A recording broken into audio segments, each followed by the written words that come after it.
إن الحمد لله نستعينه ونستغفره ونؤمن به ونتوكل عليه ونعوذ به من شرور أنفسنا ومن سيئات أعمالنا من يهديه الله فلا مضل له ومن يضلل فلا هادي له أشهد أن لا إله إلا الله وحده لا شريك له وأشهد أن سيدنا ومولانا وحبيبنا محمدا عبده ورسوله اللهم صل وسلم وبارك عليه وعلى آله وأصحابه والتابعين لهم بإحسان إلى يوم الدين أما بعد فقد قال في كتابه الكريم إن الذين قالوا ربنا الله ثم استقاموا تتنزل عليهم الملائكة ألا تخافوا ولا تحزنوا وأبشروا بالجنة التي كنتم توعدون نحن أولياؤكم في الحياة الدنيا وفي الآخرة ولكم فيها ما تشتهي أنفسكم ولكم فيها ما تدعون نزلا من غفور رحيم ومن أحسن قولا ممن دعا إلى الله وعمل صالحا وقال إنني من المسلمين. Hadirin dimuliakan Allah Subhanahu wa taala. Perkara yang paling penting dalam kehidupan manusia di dunia dan akhirat adalah iman. Meluruskan iman, menguatkan iman. Keyakinan yang benar kepada Allah Subhanahu wa taala. Keyakinan yang benar kepada Rasulullah sallallahu alaihi wasallam. Keyakinan yang benar kepada agama Allah. Keyakinan yang benar kepada kitabullah.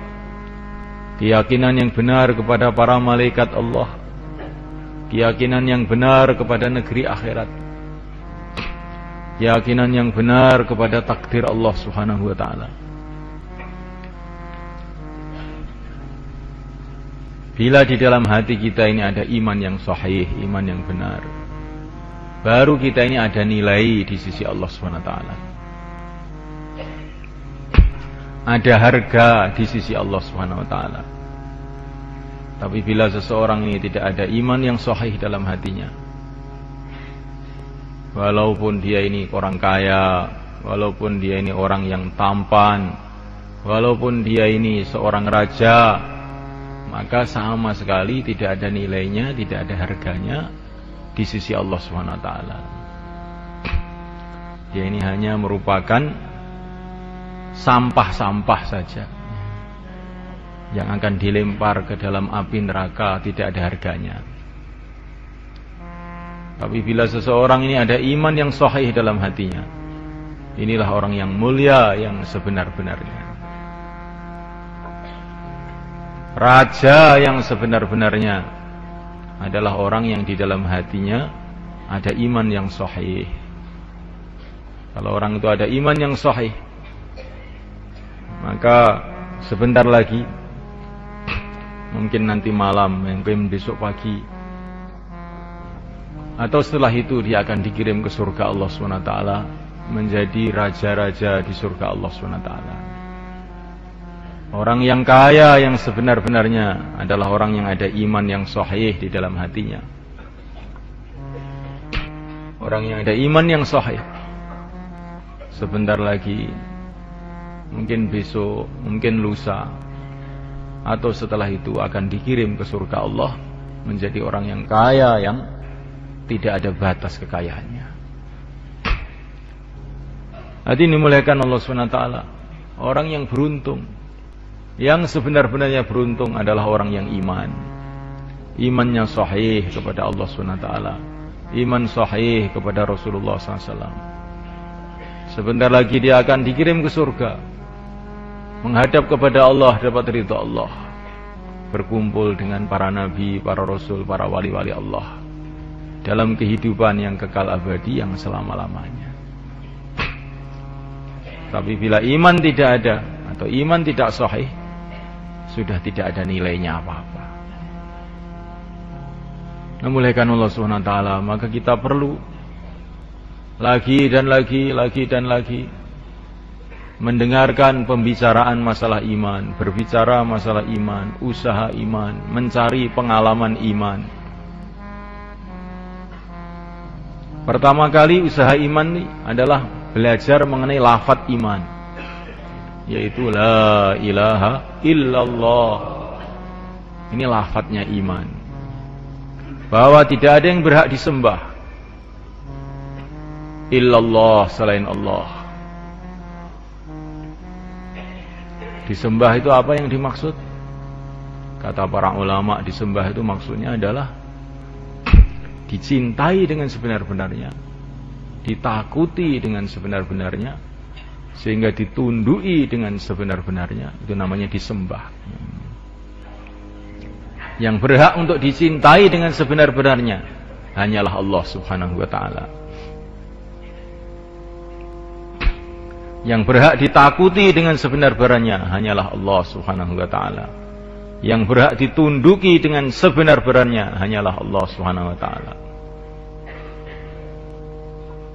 Yang berhak diharap hanya Allah Subhanahu wa taala. Karena semua kebaikan yang ada di dunia, yang ada di akhirat, yang ada sekarang, yang akan datang, yang telah lalu, hanya Allah yang bisa mendatangkannya. Maka yang berhak untuk diharap, berhak untuk dicintai hanyalah Allah SWT. Kita ini baru melihat makhluk-makhluk Allah saja bisa tergila-gila. Ya. Melihat makhluk-makhluk Allah saja bisa tergila-gila. Makhluk-makhluk Allah yang ada di dunia ini, kita bisa tergila-gila, termenung-menung, ngelamun siang dan malam, gara-gara melihat makhluk-makhluk yang ada di dunia ini. Padahal malaikat Allah Ta'ala, semua keindahan-keindahan yang ada di dunia ini tidak ada apa-apanya dibanding keindahan yang ada di surga. Seluruh keindahan yang ada di surga itu kita dilipatkan berjuta-juta kali, bermiliat-miliat kali, bertriliun-triliun kali, sampai tidak ada batasnya, tidak ada apa-apanya sama sekali dibandingkan dengan keindahan penciptanya Allah Subhanahu wa taala. Seumpama manusia ini kenal kepada Allah Subhanahu wa taala, maka tidak ada yang dicintai selain Allah. Maka ketika ahli surga melihat surga, lupa dengan dunia. Betul-betul mereka merasakan dunia ini betul-betul tidak ada nilainya sama sekali. Tapi ketika ahli surga tadi diizinkan untuk menghadap kepada Allah, mereka berteriak-teriak, ya Allah, ya Allah. Mereka lupa dengan surga semuanya, lupa dengan seluruh kenikmatan surga. Hadirin yang dimuliakan Allah Subhanahu wa taala, kita melihat kesusahan-kesusahan yang ada di dunia ini, kita sudah ngeri. Kesusahan-kesusahan yang ada di dunia ini sudah mengerikan, membuat kita menggigil ketakutan. Kesusahan semua yang ada di dunia ini tidak ada apa-apanya dibanding kesusahan yang ada di neraka. Dan bila kesusahan yang ada di neraka itu dilipat gandakan jutaan kali, triliun-triliun kali, sampai tidak ada batasnya, tidak ada apa-apanya dibanding kesusahan yang dalam khazanah Allah Subhanahu wa taala. Maka semestinya manusia ini mendengar lafaz Allah saja menggigil, karena dahsyatnya keagungan Allah Subhanahu wa taala. Keagungan Allah Subhanahu wa taala yang tidak ada batasnya. Memuliakan Allah Subhanahu wa taala, seumpama kekayaan yang ada di dunia ini dikumpulkan menjadi satu, kekayaan yang ada di surga, yang ada di akhirat, semua dikumpulkan menjadi satu. Ini tidak ada apa-apanya. Ini baru satu tetes dari kekayaan yang tersimpan di dalam khazanah Allah, di dalam gudang Allah Subhanahu wa ta'ala. Maka semestinya manusia ini berharap kepada kekayaan Allah Subhanahu wa ta'ala melebihi harapannya kepada apa saja. Kalau saya taat kepada Allah, beres. Allah itu maha kaya. Kalau saya dicintai oleh Allah Subhanahu wa ta'ala, beres. Allah itu maha kaya. Nah, mulaikan Allah Subhanahu wa ta'ala, kalau orang itu dicintai oleh seorang raja, maka dia akan merasa dalam hatinya, beres saya sudah. Bagaimana pula kalau orang itu dicintai oleh pencipta seluruh raja, pencipta seluruh raja. Kalau orang itu disayang oleh orang kaya, ayah saya ini orang kaya kok, nggak usah mikir saya itu, sawahnya 30 hektar. Ayah saya orang kaya, nggak mikir, dan ayah saya ini sayang sama saya. Bagaimana kalau orang itu disayang oleh Allah yang menciptakan seluruh orang yang kaya di alam semesta ini?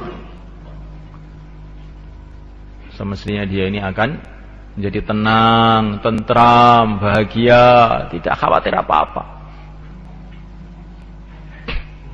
Tidak khawatir apa-apa. Memuliakan Allah Subhanahu wa ta'ala. Maka bila orang itu mengenal keagungan Allah, kehebatan Allah, kekuasaan Allah, Masya Allahu kan wa ma lam yasha' lam yakun. Apa yang dikehendaki oleh Allah pasti terjadi. Yang tidak dikehendaki oleh Allah tidak mungkin terjadi. Kalau orang itu kenal kepada keagungan Allah, maka tertanam dalam hatinya, tidak ada yang diharap selain Allah, tidak ada yang disembah selain Allah, tidak ada yang ditakuti selain Allah, tidak ada yang diminta selain Allah.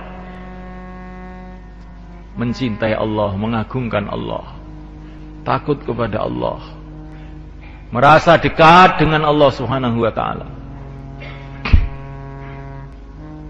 Namanya belajar lafaz iman. Setelah belajar lafaz iman ini semula kan, perlu kita ini belajar pengalaman iman, pengalaman hubungan dengan Allah. Bagaimana caranya semuanya? Di saat-saat keadaan itu mengajak kita untuk terkesan dengan makhluk, kok kita ini tetap tidak terkesan dengan makhluk, hanya tawajuh kepada Allah, zahir batin, saat itu nanti kita dapat pengalaman iman. Jadi cari pengalaman iman itu begini caranya.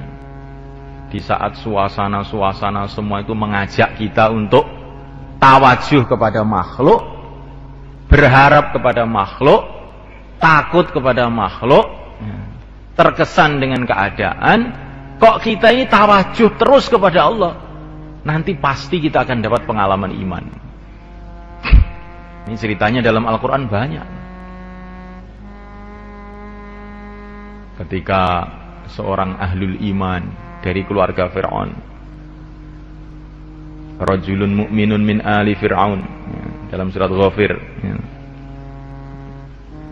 ketika satu orang ahlul iman dari keluarga Fir'aun menghadapi ancaman-ancaman Fir'aun, tetapi dalam suasana seperti itu dia dakwah pada Fir'aun, cerita keagungan Allah kepada Fir'aun, dan dia menyerahkan dirinya kepada Allah.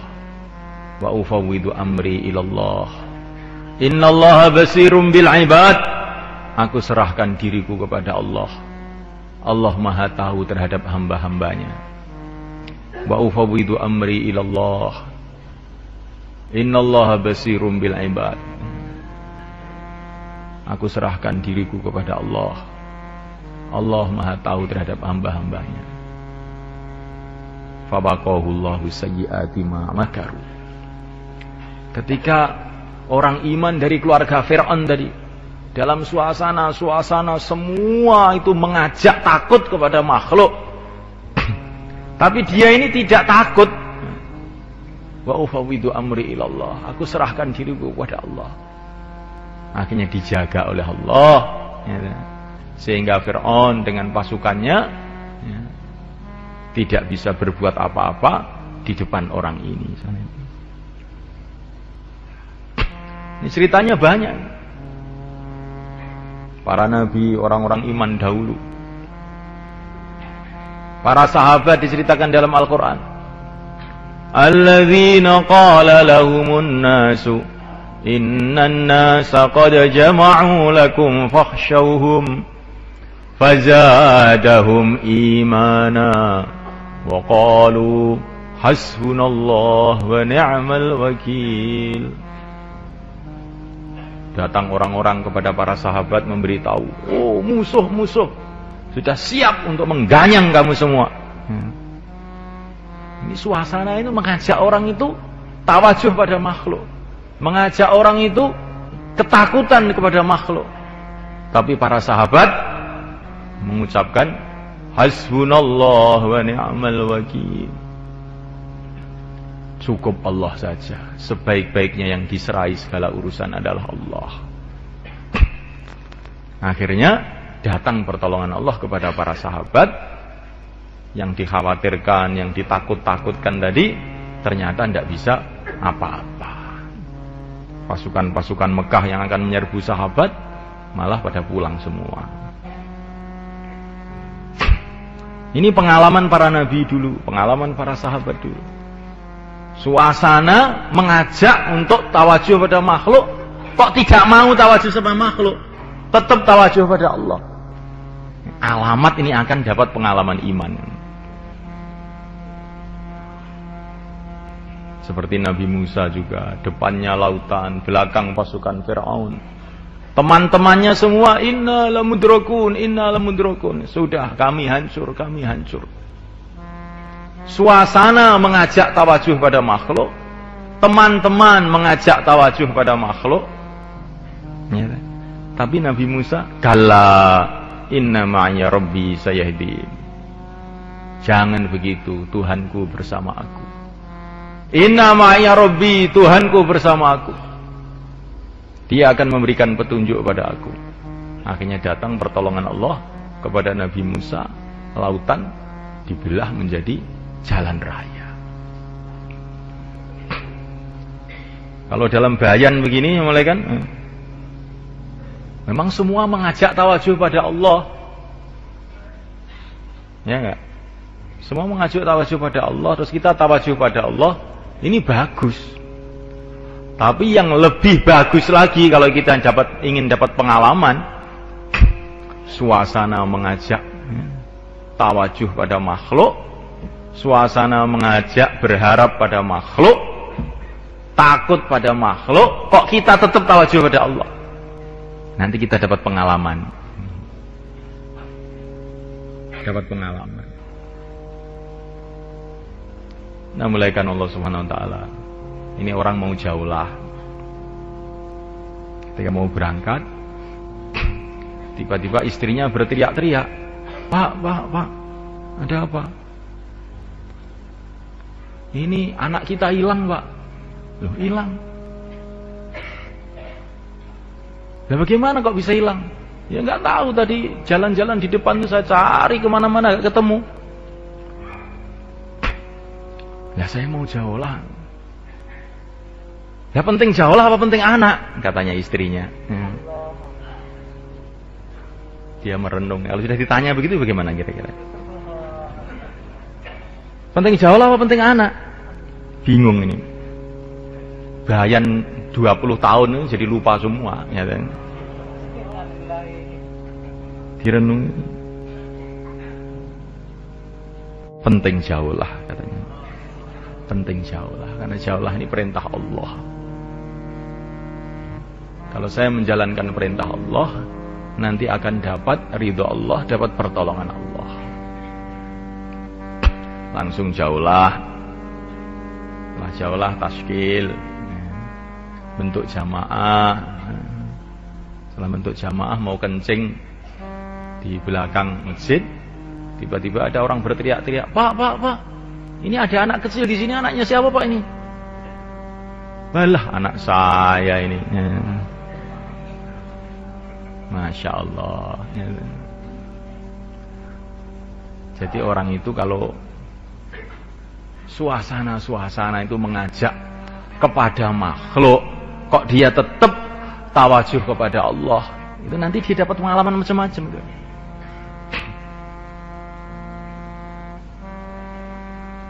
Kalau kita melihat Al-Quran, ceritanya serupa semua begitu. Kapan pertolongan Allah datang pada para nabi, para rasul, para sahabat, para wali-wali Allah zaman dulu, ketika suasana mengajak kepada makhluk, tapi mereka tetap tawajuh pada Allah. Termasuk Nabi Ibrahim alaihissalam. Tangannya ditali sama Namrud, kakinya ditali sama Namrud, dilemparkan dalam api. Semua suasana mengajak untuk tawajuh pada makhluk, tapi beliau tidak terkesan dengan suasana ini, tetap tawajuh pada Allah. Hasbunallah, cukup Allah. Bahkan para malaikat pun datang mau menolong. Semestinya ini Nabi Ibrahim tawajuh pada para malaikat. Wah, ini datang para malaikat ini. Apa ini Namrud dibanding para malaikat? Kebak sekali, habis Namrudnya. Tetapi anehnya itu Nabi Ibrahim juga tidak terkesan dengan para malaikat ini. Hasbunallah, cukup Allah. Akhirnya datang pertolongan Allah SWT. Nah, kita ini kalau sudah mengalami seperti ini, nanti dapat pengalaman. Tapi kalau baru dengar bayan, nulis bayan, dengar bayan, nulis bayan, menyampaikan bayan, itu baru belajar lafadznya iman namanya. Tapi kalau keluar di jalan Allah, dengan menghadapi macam-macam masalah, tetap tawajuh kepada Allah, nanti dapat pengalaman. Setiap orang pengalamannya nanti macam-macam, berbeda-beda. Pakai syarat itu saja, satu aja syaratnya. Pokoknya kalau ada ajaan kepada makhluk, hati tawajuh pada Allah. Makhluk nggak bisa, makhluk nggak bisa.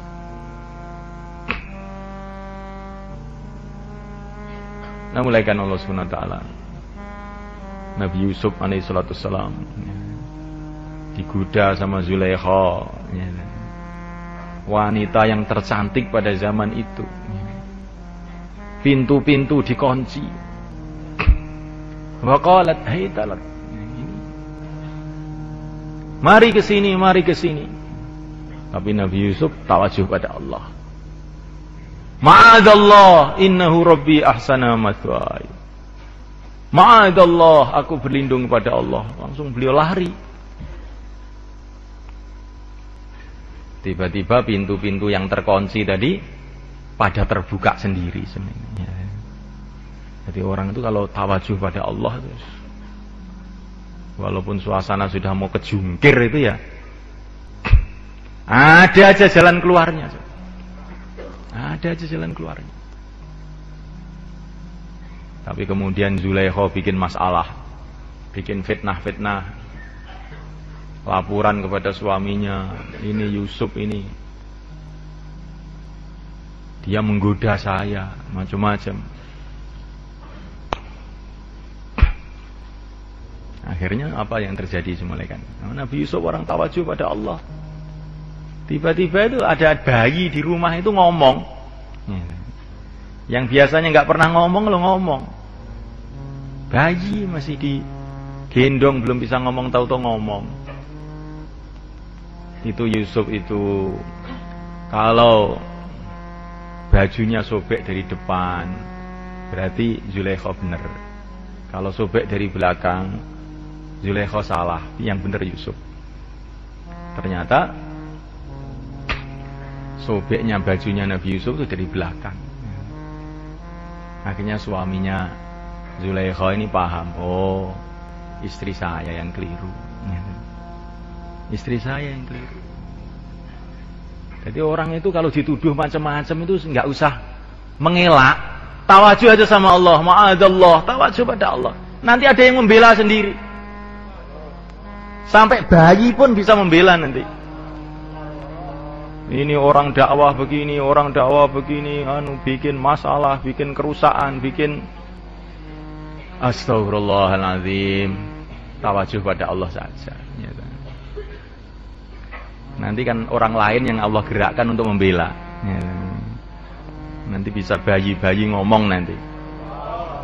Lu salahnya orang di masjid itu apa toh Pak? Kok dimarah-marah itu salahnya itu apa? Lah iya, ya gak salah apa-apa loh. Akhirnya ya. Oh, orang di masjid kok dimarah-marah itu lo salah apa? Dia nggak minta uang, nggak minta apa ya, bekal sendiri-sendiri. Ya iya, salah apa ya? Saya sendiri nggak tahu salahnya. Jadi sudah mulai kan Allah Ta'ala, kalau suasana-suasana kita ini mengajak untuk tawajuh pada makhluk, tawajuh pada Allah, nanti kita ini dapat pengalaman-pengalaman.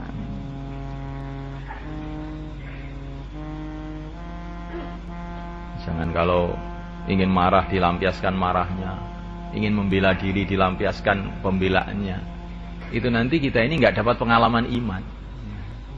Kalau ingin kita dapat pengalaman iman, kalau mau marah ditahan, tawajuh pada Allah.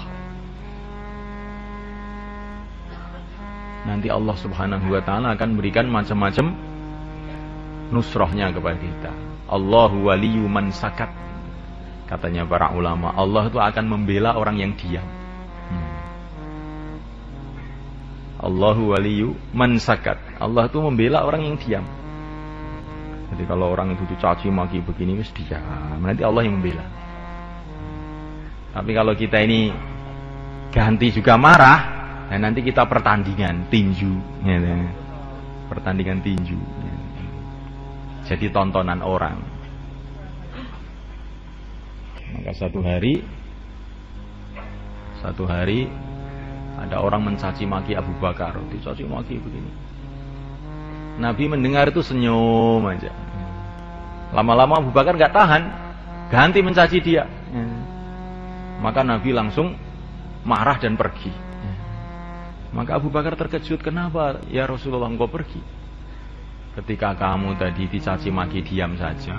Saya lihat para malaikat pada datang membela kamu. Tapi ketika kamu ganti marah, saya lihat malaikat-malaikat pada pergi, syaitan datang. Ya, saya nggak mau duduk di tempat yang ada syaitannya ini. Nah kalau malaikat datang, alamat hidayah akan datang. Karena malaikat ini makhluk-makhluk suci. Nah kalau syaitan datang, siapa yang akan datang? Yang akan datang adalah dhalalah, kesesatan. Makanya wongis dielek-elek, meneng wae. Kamu kok diam saja, Mang? Ini belajar diam kok, Pak. Saya itu ngengkel itu sudah lama, berpuluh-puluh tahun saya sudah biasa ngengkel. Saya ingin belajar diam sekarang ini. Allahu waliyyu man sakat. Allah akan membela orang yang diam. Jadi semuanya Allah Subhanahu wa Ta'ala, ini namanya belajar pengalaman iman. Nah, orang itu kalau sudah dapat pengalaman mantep. Mantep. Tapi kalau belum dapat pengalaman, walaupun sudah pandai bayan, pandai mudzakarah, ya, tapi kalau belum pernah dapat pengalaman, nah ini nanti imannya itu masih meyar-meyor. Ya, maka para sahabat ini begitu belajar iman, lafadznya iman, la ilaha illallah, kemudian oleh Nabi diterjunkan dalam perjuangan. Sehingga mereka dapat pengalaman macam-macam. Diterjunkan dalam perjuangan. Akhirnya mereka menghadapi masalah sini, masalah sana. Oleh Nabi dikasih arahan, tawajuh pada Allah. Ya ayyuhalladzina amanu aminu, hai orang yang beriman, tawajuh pada Allah. Jangan terkesan dengan makhluk, tawajuh hati pada Allah. Akhirnya semulai kan para sahabat dapat macam-macam pengalaman sehingga imannya mantap. Bukan cerita pengalaman orang lain, pengalaman masing-masing dia sendiri. Berbeda dengan Bani Israel. Bani Israel itu melihat pengalaman orang lain. Melihat pengalamannya Nabi Musa, melihat pengalamannya Nabi Harun. Tapi mereka sendiri ini karena tidak mau berjuang, nggak dapat pengalaman. Sehingga ketika ditinggal Nabi Musa 40 hari saja, sudah pada menyembah berhala. Ya kan? Pada menyembah berhala. Ditinggal 40 hari aja sudah pada menyembah berhala. Karena mereka ini nggak punya pengalaman masing-masing, itu nggak punya, karena nggak mau berkorban. Sehingga ketika dinasihati Nabi Harun, kamu jangan nyembah berhala, maka mereka mengatakan, kami akan terus menyembah berhala, kecuali kalau nanti Musa sudah datang. Kalau Nabi Musa sudah datang, ya saya salat lagi. Kalau Nabi Musa belum datang, ya saya tetap menyembah berhala. Karena yang mereka lihat itu mukjizat-mukjizat Nabi Musa, kehebatan-kehebatan Nabi Musa. Mereka sendiri nih karena tidak ada pengorbanan, tidak punya pengalaman iman sendiri. Ya seperti kadang-kadang kita sekarang ini, umpama Rasulullah masih ada gitu. Apa 4 bulan siap mati sekarang juga saya. Tapi Rasulullah sudah nggak ada. Abu Bakar sudah tidak ada. Ya, apa boleh buat? Ya. Karena apa ini? Kita ini baru dengar cerita pengalaman orang lain, kita sendiri belum punya pengalaman. Akhirnya nunggu-nunggu orang lain. Kalau Sunan Ampel datang itu ya saya dakwah. Ya. Sunan Ampel sudah mati, saya tidur saja. Ya. Karena kita ini pengalamannya itu pengalaman mendengar ceritanya Sunan Ampel, tapi kita sendiri nggak punya cerita, nggak pernah berjuang. Bagaimana ada cerita? Para wali-wali dulu, para sahabat-sahabat dulu punya cerita itu ketika mereka itu berjuang habis-habisan. Tawajuh kepada Allah Subhanahu wa taala, akhirnya dapat pengalaman-pengalaman. Nah, kalau kita ini berjuang juga seperti mereka, maka kita ini nanti akan dapat pengalaman-pengalaman juga seperti mereka, sehingga iman kita meningkat. Insyaallah mereka. Terus istiqomah.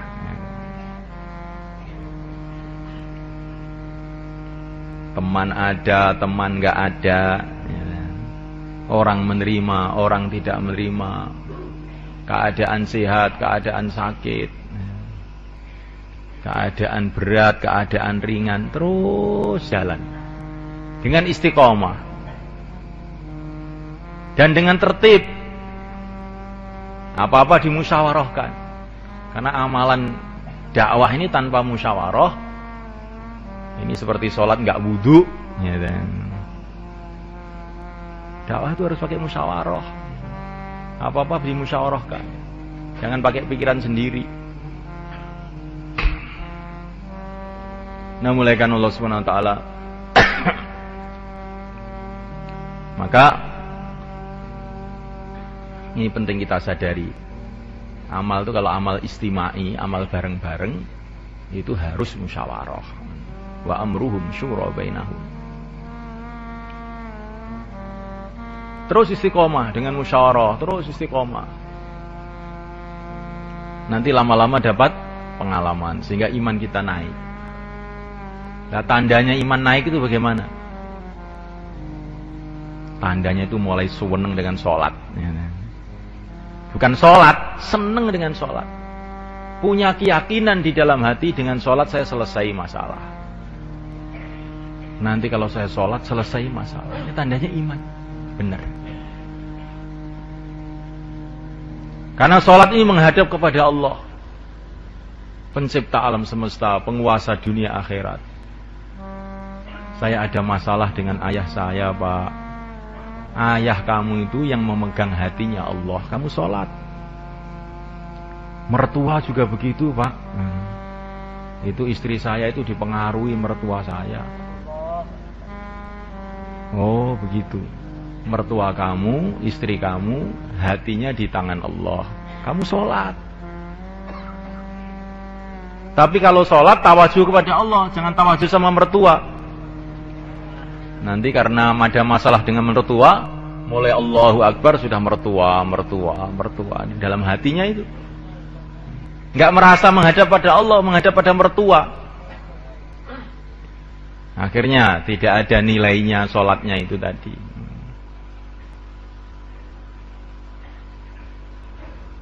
Tawajuh pada Allah dan sholat. Ya Allah, hati istri saya di tangan Engkau ya Allah. Dia tidak bisa berbuat apa-apa ya Allah tanpa Engkau. Berikanlah perubahan dalam hati istriku. Mertua saya juga hamba-Mu ya Allah, yang menciptakan hatinya Engkau, yang mengendalikan hatinya Engkau, yang mengendalikan otaknya Engkau, yang mengendalikan mulai pucuk rambut, pucuk kaki, pucuk kukunya adalah Engkau. Gerakkanlah dia untuk kebaikan, membantu saya dalam perjuangan dakwah ini. Nah, begitu soalnya. Jangan sambat saja, gitu. Sebetulnya saya ini juga ingin, tapi gimana ya? Mertua saya ini, istri saya ini. Tapi itu boleh saja, tapi tapinya yang benar. Tapi yang kuasa itu hanya Allah. Tapi yang bisa menolong saya itu hanya Allah. Pokoknya bagaimanapun juga ya saya nangis pada Allah. Itu tapi yang benar. Jangan tapi yang tidak benar.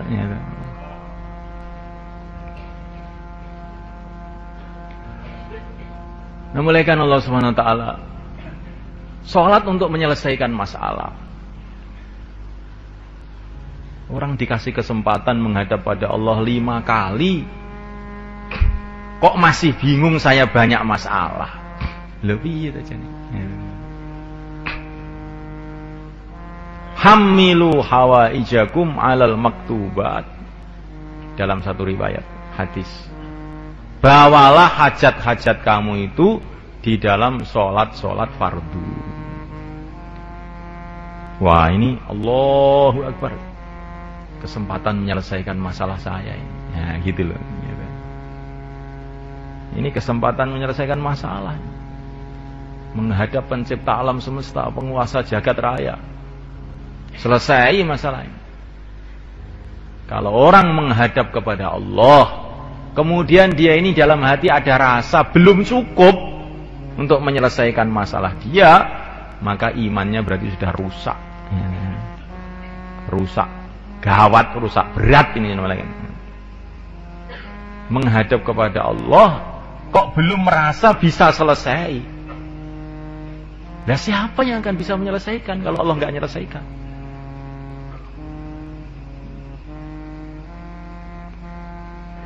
Nah, mulaikan Allah SWT. Dan kalau orang itu imannya itu lurus, ada tandanya senang dengan ilmu. Belajar ilmu itu senang.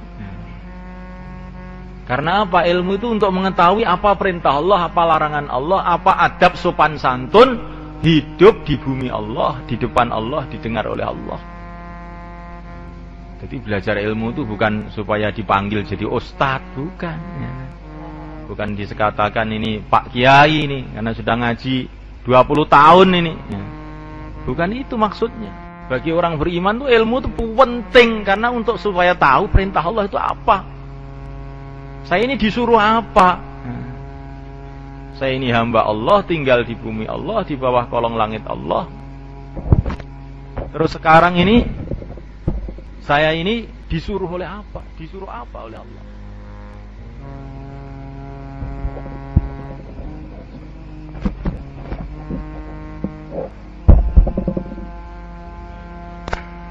Ini pentingnya ilmu itu di situ tuh semalekan.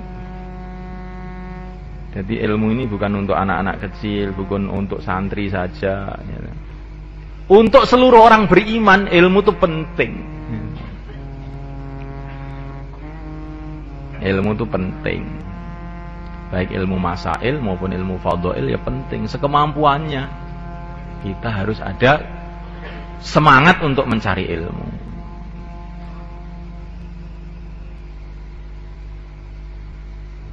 Jangan kemudian kita ini salah paham, cari ilmu nggak diamalkan, apa gunanya?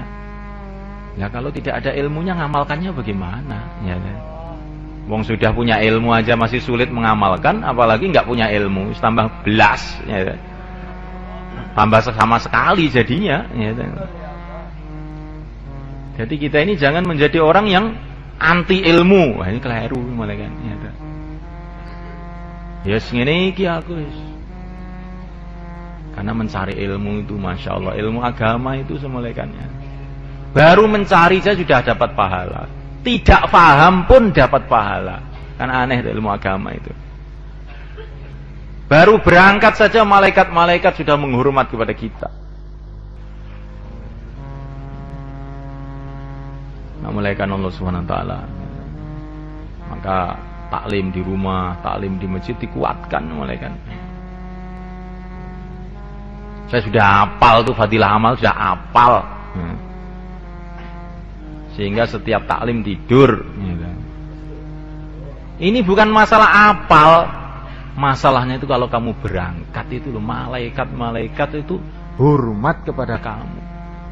Padahal malaikat ini makhluk-makhluk suci yang sudah ibadah jutaan tahun, miliaran tahun itu loh sayang dengan kamu. Masya Allah, bagaimana ini? Kok kamu bisa tidur seperti itu? Ya. Masya Allah. Ya. Nah, mulaikan Allah Ta'ala. Kalau iman itu benar, orang itu seneng dengan zikir. Mulutnya nggak bisa berhenti dari zikir. Subhanallah, Subhanallah. Ya. Seperti ceritanya Nabi Idris. Sampai beliau ini punya kerjaan itu menjarum pakaian. Menjarum pakaian. Sambil menjarum itu Subhanallah, Alhamdulillah, wa la ilaha illallah, Allahu Akbar. Tahu-tahu iblis datang iri. Ini orang jarum pakaian dikir terus. Mau iblis ini mengangkel ini iblis ini. Tahu-tahu iblis datang. Tuanya macam-macam. Langsung oleh Nabi Idris jarumnya itu dicocokkan ke matanya iblis itu. Sehingga akhirnya matanya itu buta satu. Ya, begitu semuanya kan. Jadi orang itu kalau imannya benar tuh zikir tuh seneng begitu. Itu tandanya iman tuh benar. Nah kalau zikir ini terus dikerjakan, mulai kan timbul sifat namanya mahabbatullah, cinta kepada Allah. Nah kalau sudah timbul cinta kepada Allah, amal agama itu jadi seneng. Sholat jadi seneng, dakwah jadi seneng. Itu tandanya zikirnya benar. Menjalankan perintah Allah itu dengan senyum, dengan gembira, karena cinta. Orang ini kalau sudah cinta, mengamalkan perintah kekasihnya itu dengan gembira. Korban itu dengan seneng. Seperti orang tua, seperti seorang suami cinta sama istrinya. Maka dia bertungkus lumus kerja 40 tahun. Bisa membangun rumah, gembira. Alhamdulillah. Saya sudah bisa membikinkan rumah untuk istri saya. Kan aneh kan? Ya. Jadi korban itu gembira, itu orang itu kalau cinta itu seperti itu. Korban itu gembira. Saya sudah bisa membelikan sepeda motor untuk anak saya. Loh. Padahal yang naik itu anaknya, tapi yang gembira itu malah ayahnya. Kan aneh itu. Ya, itu. Ini kalau orang sudah sayang sama anak seperti itu.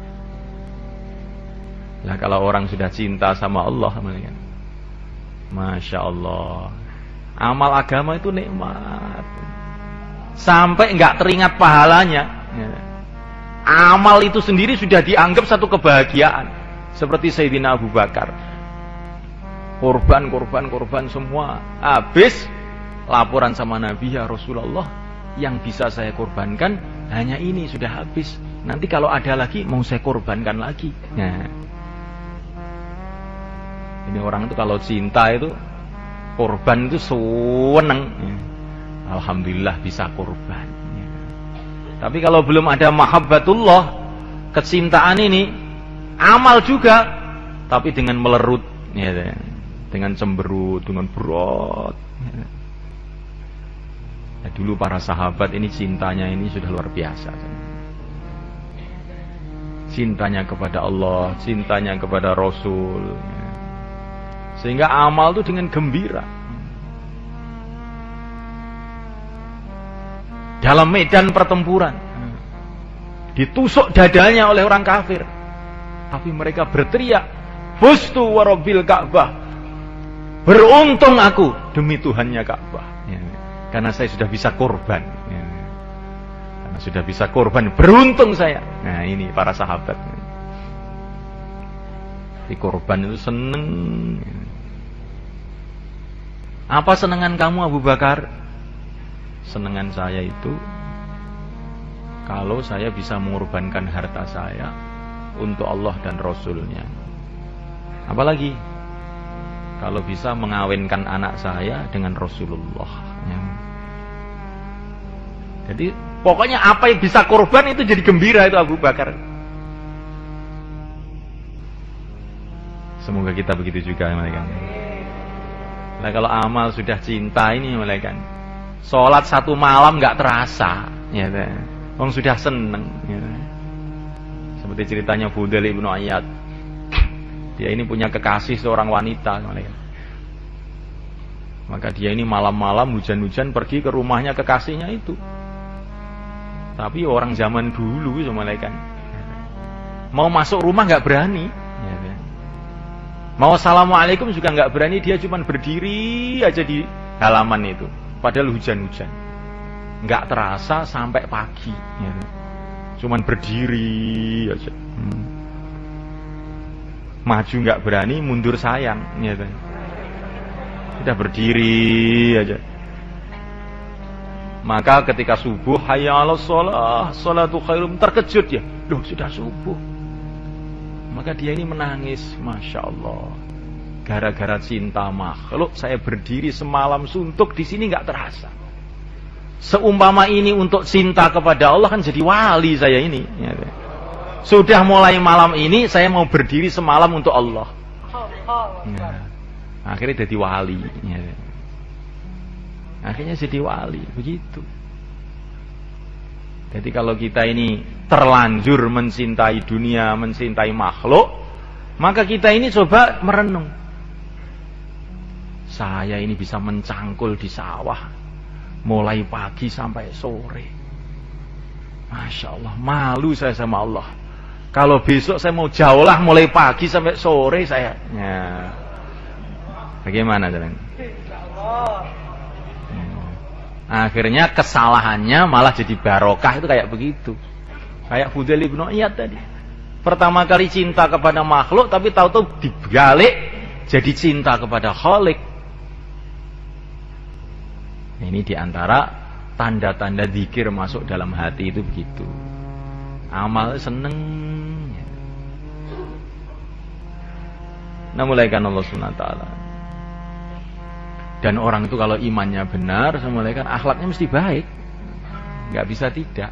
Dia 24 jam merasa dilihat oleh Allah. Bagaimana akhlaknya nggak baik? Seperti santri itu, kalau nggak ada kiainya itu berteriak sana, berteriak sini, nyolot sana, nyolot sini, ya. Nanti kalau kiainya datang, duduk meneng, diam, ya, seperti wali, ya. Ya, zikir. Ya. Nah, kalau kiainya nggak ada lagi, mencolot lagi, ya. Coba semalekan. Lah seumpama orang ini semalekan merasa dilihat oleh Allah. Allah yang ngasih mata saya tentu maha melihat. Allah yang mengasih telinga saya tentu Allah maha mendengar. Itu diamalkan. Maka dia ini 24 jam akan beradab. Akhlaknya mesti baik. Nggak bisa ngomong seenaknya itu nggak bisa. Berbuat seenaknya nggak bisa. Nah, mulaikan Allah Subhanahu wa taala kalau orang itu akhlaknya benar, mulaikan Allah taala, maka kalau orang itu imannya benar, maka amalannya semua ikhlas. Nggak ada pertimbangan lain tuh nggak ada. Untuk apa amal untuk manusia? Sedangkan manusia tidak bisa menentukan nasib saya. Nasib saya di tangan Allah, maka amal saya hanya untuk Allah saja. Nah, mulaikan Allah SWT. Kalau orang itu imannya benar, mulaikan. Dia tidak bisa menahan diri dari dakwah. Seperti Sayyidina Abu Bakar. Sayyidina Abu Bakar itu dakwah terus mana? Akhirnya orang-orang Quraisy marah. Pokoknya kalau kamu masih terus dakwah, diusir dari Mekah kamu. Geger wis. Di Mekah itu geger. Kalau kamu mau amalkan agama kamu di rumah kamu, tapi jangan ngajak-ngajak orang. Katanya orang Quraisy, toleransi. Orang Quraisy sudah kenal toleransi juga, ya kan? Toleransi itu madhabnya orang Quraisy sana, ya kan? Jahiliyah, zaman jahiliyah, ya kan? Abu Bakar, kalau kamu mau mengamalkan agama kamu, terserah. Tapi di rumah kamu, jangan mengaruhi orang. Kalau kamu masih mengaruhi orang, awas nanti. Gawat ini nanti. Abu Bakar pertama kali ngalah sebentar. Dia pulang ke rumah. Tapi pulang ke rumah nggak tahan, mulai kan beliau. Bagaimana orang-orang saya biarkan berbondong-bondong masuk neraka? Bagaimana orang saya biarkan tidak mengenal Allah yang menciptakan mereka? Sehingga dia duduk di rumah itu nggak kuat. Tetapi mau keluar ini, wah nanti orang-orang marah semua. Akhirnya dia punya ide, Abu Bakar punya inspirasi, punya ide. Sudah sekarang saya tak bangun musola di depan rumah. Akhirnya beliau bangun musola depan rumah. Beliau di situ baca Quran keras-keras. Akhirnya anak-anak orang Quraisy pada datang semua mendengarkan bacaan Quran beliau ini. Dengarkan, terkesan, seneng mereka. Wah, orang-orang Quraisy geger lagi. Nah, ini ternyata dakwah lagi ini Abu Bakar. Jadi senamulaikan Allah Ta'ala, orang itu kalau imannya benar nggak bisa kok diam tuh nggak bisa, nggak bisa. Nah, mulaikan Allah Subhanahu Wa Ta'ala. Kalau orang itu imannya benar, dalam hatinya ada keyakinan kepada Allah Subhanahu Wa Ta'ala. Allah melihat, Allah mendengar. Kemudian melihat orang-orang tidak kenal kepada Allah. Maka dia mesti tidak akan bisa membiarkan mereka. Mesti akan datang menasihati mereka. Nah, mulaikan Allah Subhanahu Wa Ta'ala. Kalau kita ini melihat ada orang mau berjalan, mau masuk jurang atau mau masuk sumur, kalau kita ini memang orang waras, nggak akan bisa membiarkan begitu. Mesti kita berteriak-teriak, Pak, sumur itu depan itu. Ya nggak mereka? Kalau orang itu ada keyakinan bahwa di depan sana ini, kalau orang itu tidak amal agama adalah sumur jahanam, Ya, bagaimana orang itu bisa diam, ya kan? Membiarkan orang maksiat, membiarkan orang tidak kenal agama, nggak bisa diam. Jadi orang itu diam tuh sebetulnya karena dia ini imannya ini melemah sebenarnya. Kalau orang itu imannya benar, nggak akan bisa diam. Mesti dia akan mengingatkan orang, mesti dia akan mengajak orang. Maka iman dengan dakwah itu nggak bisa berpisah. Orang-orang ahlul iman semua ahli dakwah. Para nabi, para rasul, para sahabat, para wali-wali Allah semua ahli dakwah semua. Wal mu'minuna wal mu'minatu ba'duhum awliya'u ba'd ya'muruna bil ma'rufi wa yanhauna 'anil munkar. Orang iman laki-laki maupun wanita saling bantu-membantu satu sama lain. Bentuknya bagaimana bantu membantunya itu? Di antara bentuknya adalah ya'muruna bil ma'rufi wa yanhauna 'anil munkar, mengajak pada kebaikan, melarang kepada dari kemungkaran. Nah, mulai kan Allah Ta'ala, dakwah ini penting. Kemarin Maulana Mustaqim Hafizahullah beliau mengatakan wujudnya agama itu adalah dengan dakwah. Untuk menjaga agama begitu juga harus dengan dakwah. Wujudnya pertanian dengan kerja namanya kerja pertanian. Begitu juga untuk menjaga pertanian bagaimana? Ya kerjanya, ya pertanian itu sendiri juga. Untuk mewujudkan perdagangan, maka perlu ada kerja namanya kerja perdagangan. Nah, untuk supaya menjaga perdagangan itu sendiri bagaimana? Ya harus ada kerja namanya perdagangan itu diteruskan.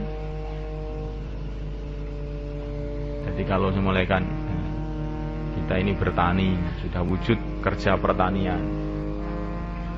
Wujud kerja pertanian 100 tahun, 500 tahun. Karena kita sudah kerja pertanian terus-menerus turun-menurun 500 tahun. Nah, sekarang ini kerja pertanian sudah kita buat selama 500 tahun. Oleh karena itu, sekarang kita sudah tidak perlu kerja pertanian lagi. Ya. Maka kita tidak perlu kerja pertanian lagi. Akhirnya jadi apa yang jadinya? Yang terjadi apa? Ya langsung sawah-sawah kita bertahap-tahap akan rusak semua. Seperti kita sekarang ini di Jawa ini. Dulu Wali Songo sudah dakwah tungkus lumus siang malam selama 40 tahun sehingga seluruh orang Jawa telah masuk Islam. Oleh karena itu sekarang sudah tidak perlu dakwah lagi. Begitu sebenarnya. Saya ini sudah makan selama 40 tahun. Maka oleh karena itu mulai hari ini kita sudah tidak perlu makan lagi. Sudah terlalu lama kita makan ini. Begitu semulaikan. Jadi semulaikan untuk supaya kita ini bisa hidup, asbabnya ya makan minum itu. Untuk meneruskan hidup ya asbabnya makan minum itu juga. Ini ketentuan Allah, sunnatullah untuk manusia. Untuk mewujudkan agama perlu dakwah. Untuk meneruskan wujudnya agama ini juga harus terus dakwah, terus dakwah. Dakwah ini kerja permanen umat. Sebagaimana ibadah juga kerja permanen umat. Jadi umat Islam ini kerja permanennya itu dua, ya ibadah, ya dakwah. Dua-duanya. Mulai awal. Karena Nabi kita, baginda Muhammad SAW adalah Nabi yang terakhir. Maka mulai awal pertama kali Nabi kerja di Mekah, diutus oleh Allah di Mekah, beliau mengajarkan kepada umatnya itu dua kerja sekaligus, dakwah dan ibadah, langsung sekaligus. Orang diajak ibadah, orang diajak dakwah. Mulai awal-awal, baru orang masuk Islam satu, yaitu Sayyidina Abu Bakar As-Siddiq radhiyallahu ta'ala anhu. Hari itu juga ibadah, hari itu juga dakwah. Hari itu juga dakwah, hari itu juga ibadah. Tapi waktu itu memang belum ada sholat 5 waktu, tapi sudah ada sholat. Sholat 5 waktu itu setelah Isra Mi'raj, ya. Kurang lebih 1 tahun setelah menjelang hijrah. Tapi sholat itu mulai awal sudah ada sholat. Mulai awal sudah ada sholat. Orang diajari iman, kemudian diajari sholat, dan sekaligus dakwah. Mulai awal Nabi selalu begitu. Karena Nabi ini adalah Nabi yang terakhir. Umatnya punya tanggung jawab double melebihi yang dulu.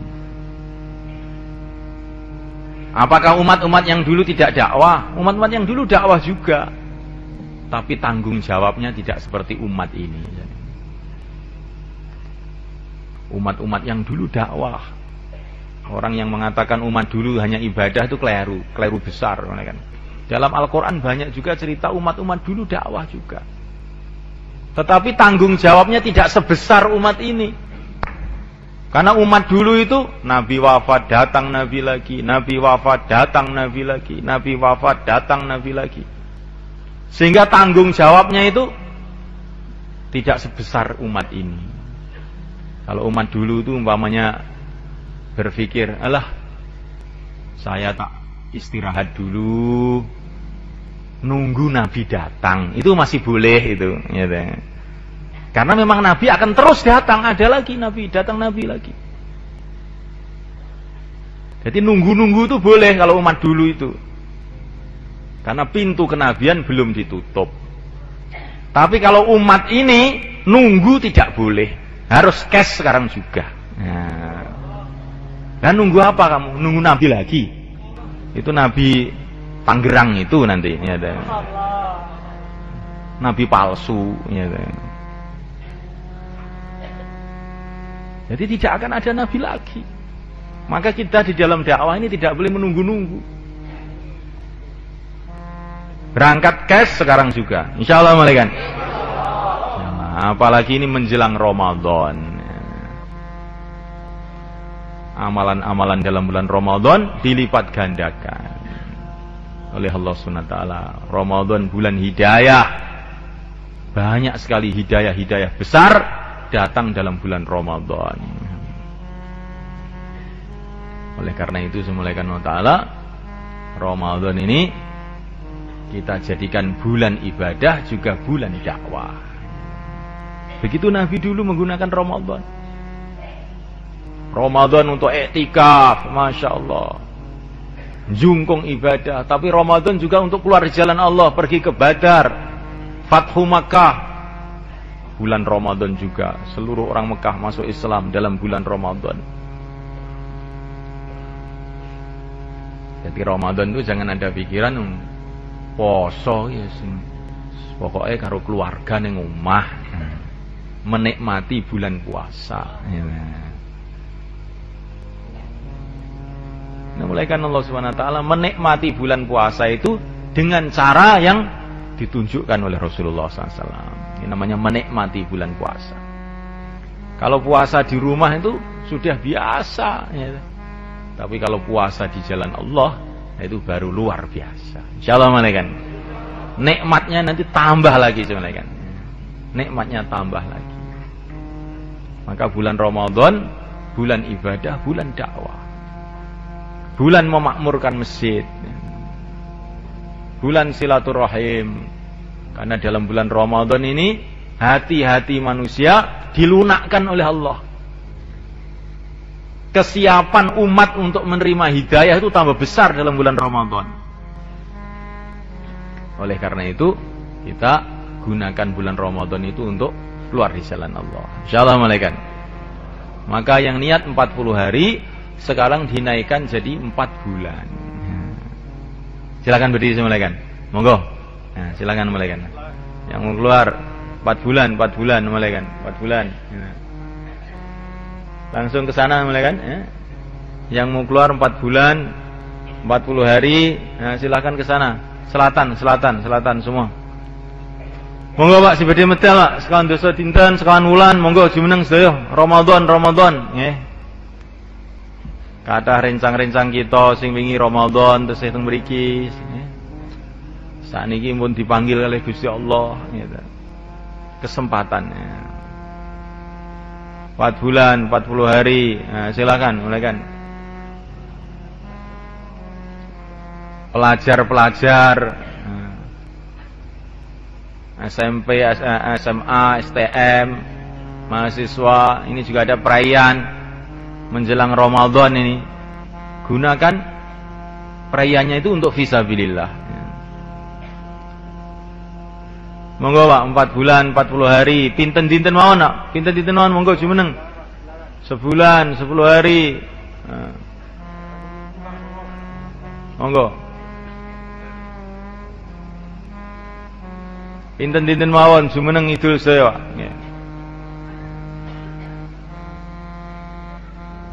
Jenengan pun ditunggu kalih Kanjeng Nabi teng mriku, gitu. Ditunggu kalih para sahabat, gitu. Sampean mandang akhirat, engko rak puwe nak ngamal niku nggih.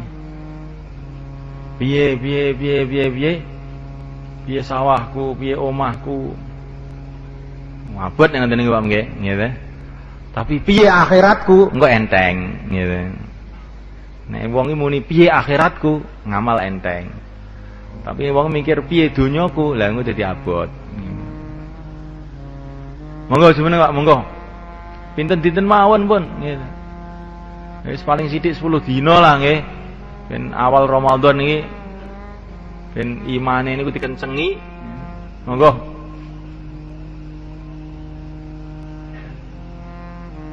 Insyaallah sedaya niat nggih. Sakniki sing naskil genti jenengan, Pak. 3-3 sekawan-sekawan, monggo. Monggo 3-3 sekawan-sekawan mudzakarah ganti sing naskil jenengan gitu. Ketoke mandi-mandi sampeyan iki naskile. Monggo.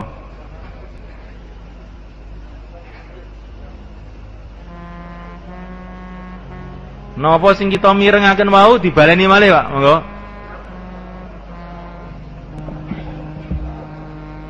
Apa yang kita dengar tadi, kita ulang-ulang.